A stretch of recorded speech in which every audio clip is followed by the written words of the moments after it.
What's going on, box fans? Julian Williams with the distance. I'm here to give you my number four, my top, and my double top five for this week in my Miguel Cotto matchups. Yesterday was Miguel Cotto versus Kelson Pinto, and today is Miguel Cotto versus Alfonso Gomez.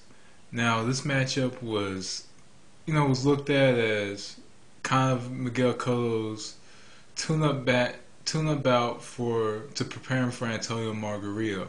If you don't remember, it was actually a double card. It was Antonio Margarito on the undercard fighting Kermit Cintron, and in the main event it was Miguel Cotto headlining against Alfonso Gomez. And everybody knew, they just knew Miguel Cotto was going to win the matchup, but people didn't. Some people were thinking Alfonso Gomez could give Miguel Cotto some problems, and Alfonso Gomez is the last fighter to defeat Arturo Gatti. Actually the last fighter to fight him as well. And many were kind of looking at that victory and they're kind of like, well, you can't count out Gomez. He knocked out, or he stopped Arturo Gatti. So, but this isn't the same Arturo Gatti who fought Gabriel Ruelas or Mickey Ward. This was a guy at the end of his career, but Gomez defeated him, and they gave him a title shot against Miguel Cotto, and Miguel Cotto was coming into the bout coming off a win against Shane Mosley, and he was very confident. Miguel Cotto, you could tell just by the look in his eyes when he walked into the ring, he was confident, and Miguel Cotto came in the ring, and the first bell went off, and Miguel Cotto just came out, he threw his left jab, just kept throwing the left jab, and was actually dominating the matchup, and Gomez couldn't even do anything. He couldn't defend himself or anything. Cotto was just dominating the matchups. He was actually doing things you never thought that you would see Miguel Cotto do. He was throwing all kinds of combos to the head. He was throwing combos to the body.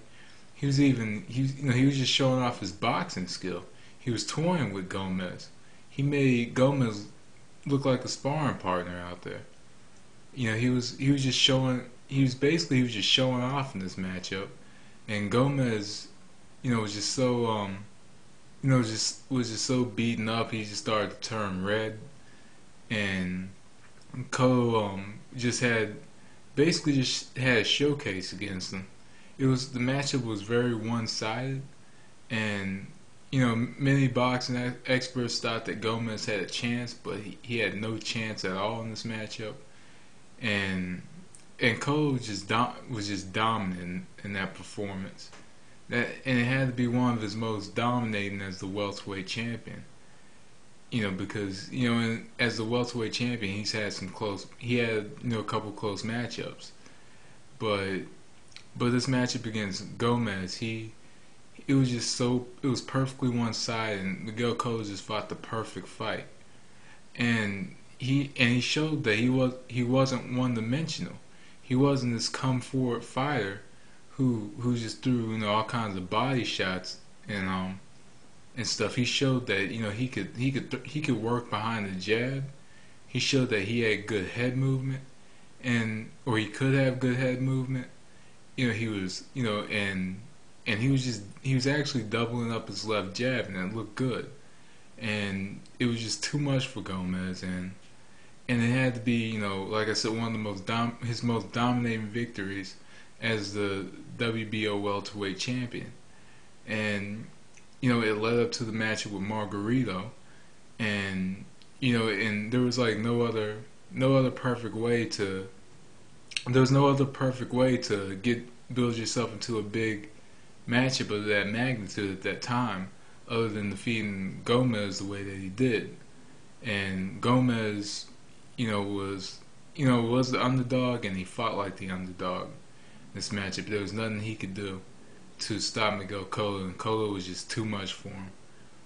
So, but the matchup ended in, I believe, a 6th or 7th round knockout or a TKO, and and Gomez is never fully recovered from that matchup, but it it would have to be Miguel Cotto's most dominant win as the welterweight champ. But anyway, that's my number 4 matchup for the week. I'll be back for number 3 for Miguel Cotto tomorrow. So thanks for watching.